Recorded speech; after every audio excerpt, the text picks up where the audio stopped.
Lucy Anderson fought back tears as she clutched her 6-year-old son Michael's hand in the crowded terminal of Chicago O'Hare International Airport. The worn strap of her second-hand duffel bag dug into her shoulder.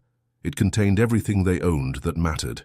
After finally saving enough money from her 2 jobs for these tickets to Seattle, where her sister had promised them a fresh start, the airline representative's words felt like a punch to the gut. "I'm very sorry, Ms. Henderson, but there's been an overbooking situation with this flight," the agent explained, her practiced sympathy doing little to soften the blow. "As you purchased one of our basic economy tickets, you and your son are among the passengers we need to accommodate on a later flight." Lucy's voice trembled. "Please, you don't understand. We can't wait for the next flight. I sold everything to make this move. We have nowhere to go back to." Michael squeezed her hand tighter, his small face reflecting the anxiety he'd learned to recognize in his mother's voice, far too young. The dark circles under her eyes spoke of countless sleepless nights, worrying about bills and their future. The gate agent glanced at her computer screen again, her fingers tapping efficiently across the keyboard.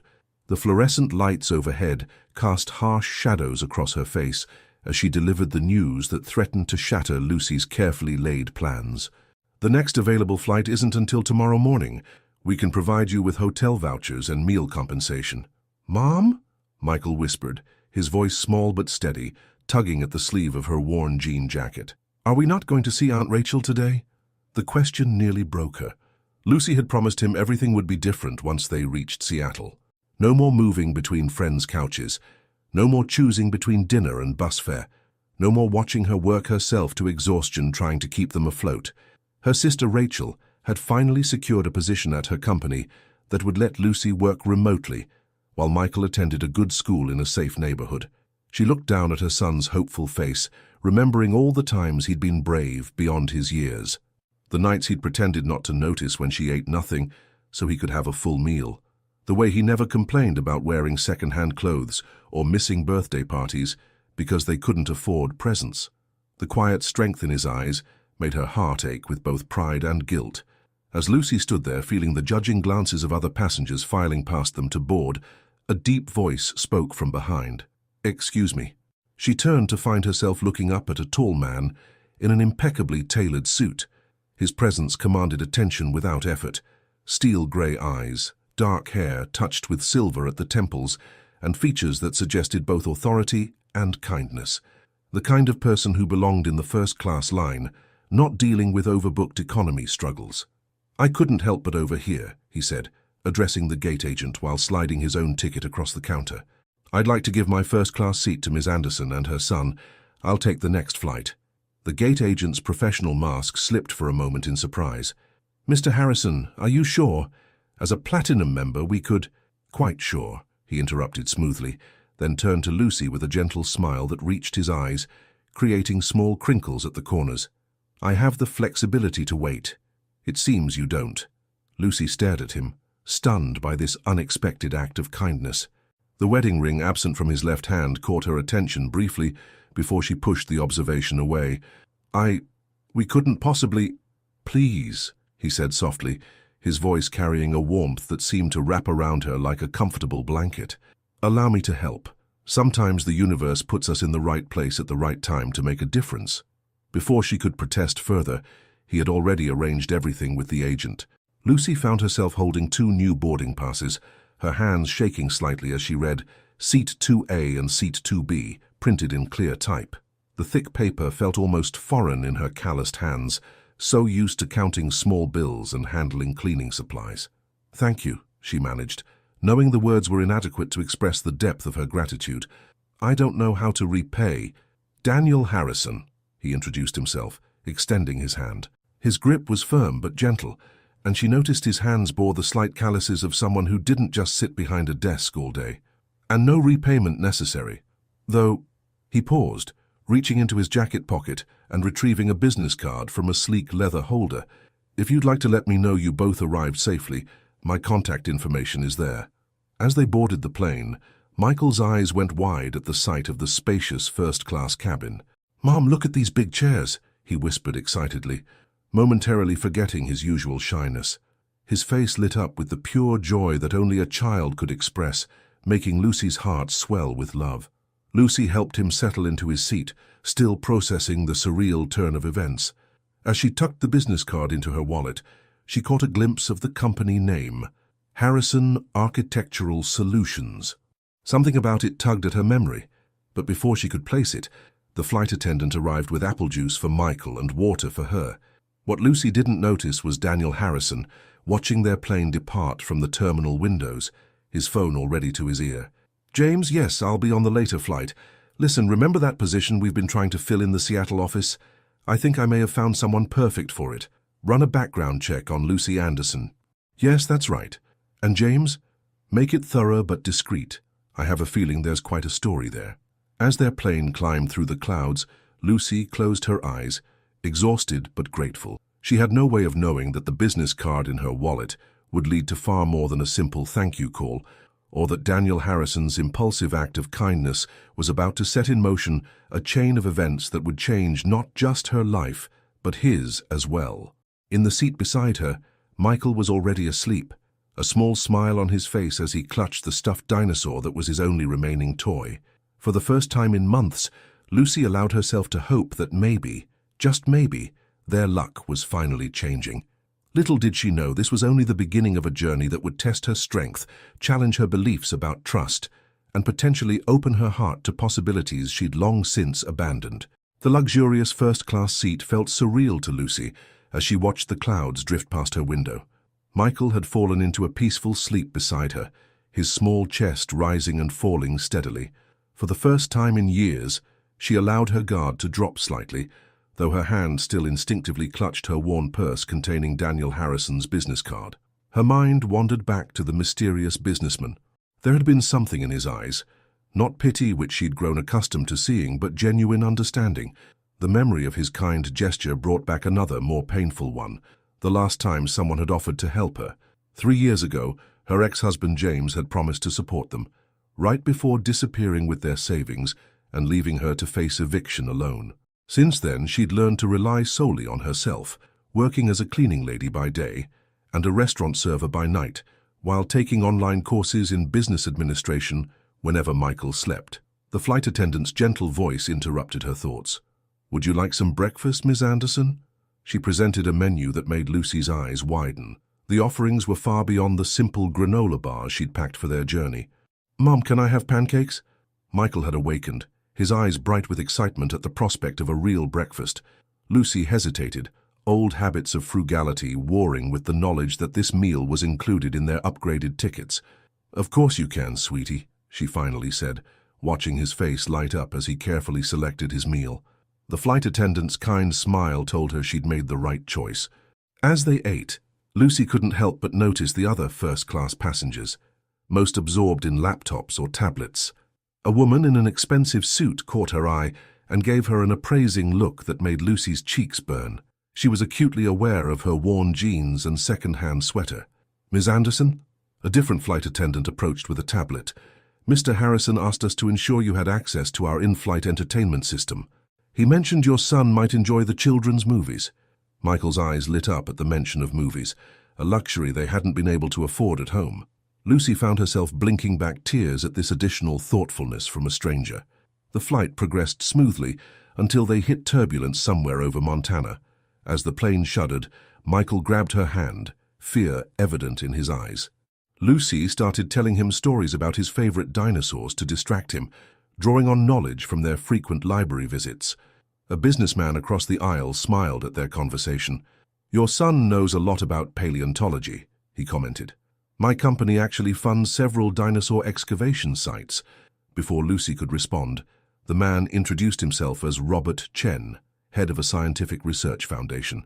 "We're always looking for bright young minds to inspire. Would you like to hear about our children's education program?" Lucy listened with growing interest as Mr. Chen described workshops and scholarships his foundation provided. He handed her his business card, making it the second one she'd received that day. "Your son has a genuine curiosity. That's something we value greatly." The conversation was interrupted by an announcement. They were beginning their descent into Seattle. Lucy's stomach tightened with anxiety. Rachel had promised to meet them at the airport, but years of disappointment had taught her not to count on anything. As they began to gather their belongings, Lucy noticed Michael carefully folding the napkin from his breakfast. "What are you doing, sweetheart?" "I want to draw Mr. Harrison a thank you picture," he explained seriously. "Can we mail it to him?" The simple gesture of gratitude from her son made Lucy's throat tight with emotion. She thought of the business card in her wallet, wondering if she should indeed reach out to thank their benefactor. The plane touched down smoothly, and as they taxied to the gate, Lucy's phone buzzed with a text from Rachel. "Running late. Massive traffic accident on I-5. Might be an hour or more, so sorry." Lucy's heart sank. They had nowhere to go, and she'd counted on Rachel's help to navigate to their new neighborhood. The few dollars in her wallet wouldn't cover a taxi ride that far. As they waited for other passengers to disembark, the flight attendant who had served them breakfast approached with an envelope. "Mr. Harrison arranged this for you before we departed Chicago." Inside, Lucy found a voucher for airport transportation and a note written in elegant handwriting. "To help you start your new chapter. Sometimes accepting help is its own form of strength. Daniel." She stared at the note, emotions warring inside her. The practical part of her wanted to refuse this additional assistance, but she thought of Michael and swallowed her pride. They could use this fresh start he'd offered. As they walked through the terminal, Lucy didn't notice the man watching them from near the airport's security office. James Wilson, her ex-husband, had been tracking her movements since she'd sold their old furniture online. Now, seeing her in Seattle, his eyes narrowed with calculation. If she was here, maybe she'd finally accessed the money he'd hidden in their old joint account, money he desperately needed to pay off his gambling debts. Little did Lucy know, her past was about to collide with her future in ways she couldn't imagine, and Daniel Harrison's act of kindness would become far more significant than a simple seat upgrade. The Seattle-Tacoma International Airport buzzed with afternoon activity as Lucy and Michael waited in the designated pickup area. She kept checking her phone, growing increasingly anxious with each passing minute. Rachel's last message indicated she was still stuck in traffic, now estimating another 45 minutes before arrival. Lucy noticed Michael's energy flagging, the excitement of first-class travel wearing off as fatigue set in. They found seats near a coffee shop, and she pulled out their last granola bar, splitting it between them. As Michael nibbled his portion, a barista approached with 2 hot chocolates and a bag containing fresh pastries.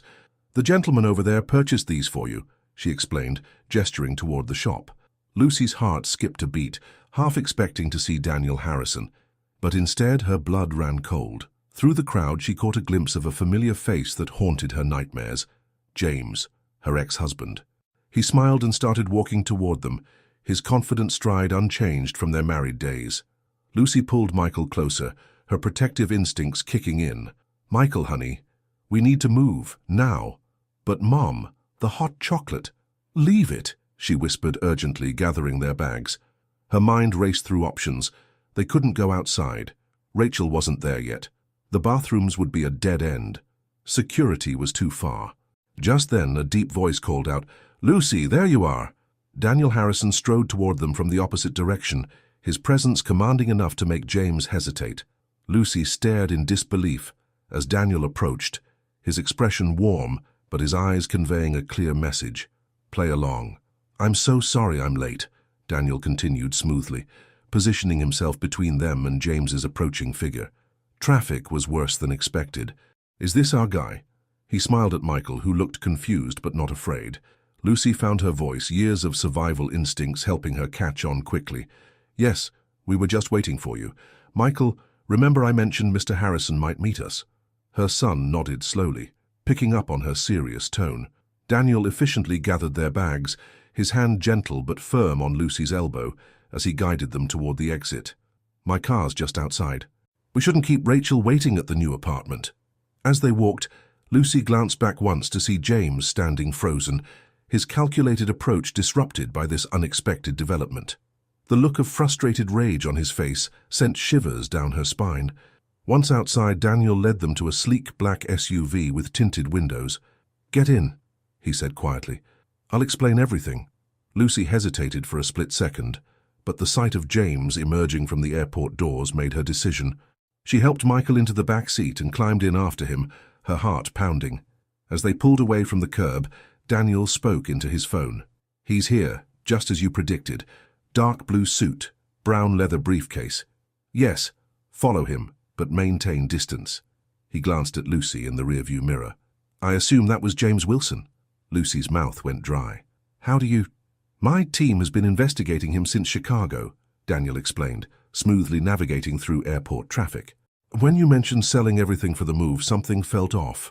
A background check revealed some interesting details about your ex-husband's financial activities. Michael had dozed off in the back seat, exhausted from the day's events. Lucy watched her son's peaceful face as she absorbed Daniel's words. What kind of activities? The kind that interest the FBI, Daniel replied grimly. The money he stole from you? That was just the beginning.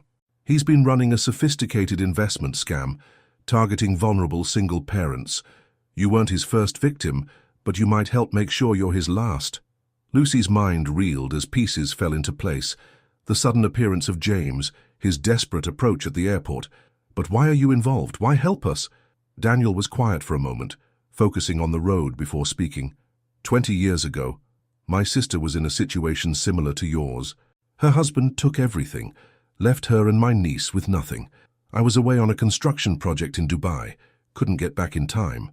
By the time I made it home, he paused, his grip tightening on the steering wheel. They'd been living in their car for weeks. My niece got sick pneumonia. The hospital saved her, but my sister, she never recovered from the shame, the trauma. She blamed herself for trusting him. He glanced at Michael in the rearview mirror. When I saw you two at the airport, something clicked. I couldn't walk away. My security team confirmed my suspicions about James within hours. He's been tracking you, waiting to see if you'd access any accounts he might have missed. Lucy felt sick. Rachel, I need to warn her. Already taken care of, Daniel assured her. She's safe at my company's guest apartments. That's where we're heading now. My team has been monitoring James since he landed in Seattle 2 days ago. The FBI is very interested in his recent activities, especially after what we uncovered. Which is what? Lucy asked, though part of her dreaded the answer. He's in deep with some dangerous people, gambling debts, failed schemes. He's desperate. That's why he followed you here. He thinks you might have found something, some account or record he needs. Lucy's hand flew to her throat, touching the key she wore on a chain, the key to a small safety deposit box she'd never opened, the last thing James had given her before disappearing. The key, she whispered. He used to say it was our insurance policy. Daniel nodded grimly. That key might be exactly what the FBI needs, but first, we need to get you and Michael somewhere safe. I promise you, Lucy, he won't hurt you again. Not you, not Michael, not anyone else. As they drove through the Seattle streets, Lucy watched the city lights blur past her window.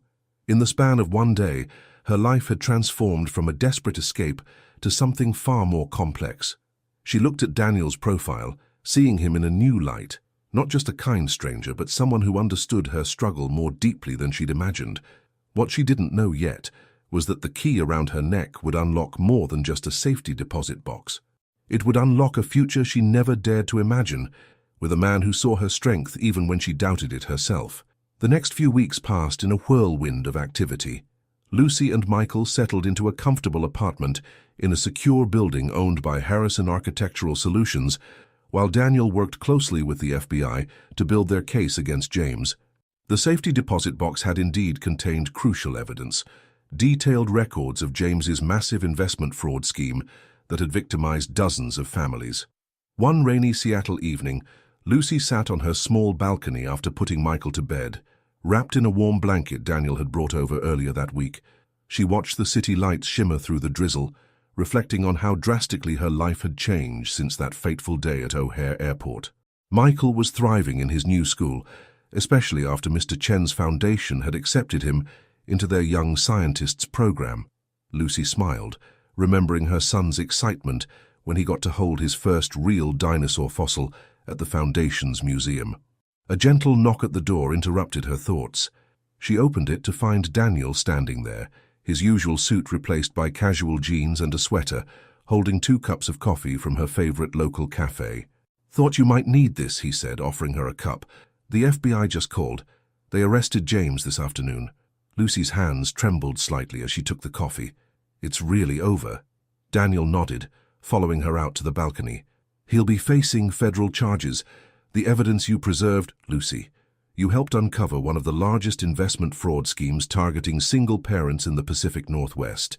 There are dozens of families who will get justice because of you." She absorbed this information, feeling a weight lift from her shoulders. "I never opened that safety deposit box because I was afraid of what I'd find. Isn't it ironic that my fear actually protected the evidence?" "You protected more than evidence," Daniel said softly. "You protected Michael, yourself, and ultimately many other families. That takes remarkable strength." Lucy turned to look at him, really look at him. Over the past weeks, she'd seen beyond his successful businessman exterior. She'd watched him get down on the floor to play dinosaurs with Michael, seen him work late into the night to help the FBI build their case, observed his quiet dedication to helping others through his foundation for single parents. "Why did you really give up your seat that day?" she asked suddenly. "The truth." Daniel was quiet for a moment, his eyes meeting hers. "Because I saw something in you that reminded me of my sister. The same determination, the same fierce love for your child, but also something different, a fire that refused to be extinguished. I wanted to help that fire grow, not watch it burn out." He stepped closer, his voice softening. "I didn't expect to fall in love with your strength, your resilience, the way you light up when Michael makes a discovery, how you're slowly learning to trust again, including trusting yourself." Lucy's heart raced as Daniel gently tucked a strand of hair behind her ear. "I'm not very good at relationships," she whispered. "My trust issues have trust issues." He chuckled softly. "Good thing I'm patient, and good thing Michael already approved." Lucy's eyes widened. "He what?" "Oh, yes," Daniel grinned. "He very seriously informed me yesterday that while I make an acceptable dinosaur-playing partner, I need to work on my roaring technique if I want to be a proper part of the family." Tears and laughter mixed as Lucy processed his words. "He said that?" "He did. Smart kid you've got there. So what do you say?" Daniel's eyes were warm with affection. "Want to help me improve my roaring?" Instead of answering, Lucy rose on her tiptoes and kissed him. It was soft and sweet, and tasted of coffee and possibilities. When they parted, both were smiling. "Is that a yes?" Daniel asked, his arms still around her. "That's a let's take it slow and see where this goes," Lucy replied, resting her head against his chest. "I can work with that," he murmured into her hair. Inside the apartment, Michael watched through a crack in his bedroom door, clutching his favorite dinosaur toy. He smiled, closing the door quietly and climbing back into bed. His mom was finally happy, and their new life was better than any story she'd ever read to him. 6 months later, Lucy stood in front of a mirror adjusting her blazer. Her new position as Community Outreach Director for Harrison's Foundation for Single Parents came with a whole new wardrobe. On her desk sat a framed photo of her, Michael, and Daniel at the Natural History Museum, all wearing matching T-Rex t-shirts and laughing.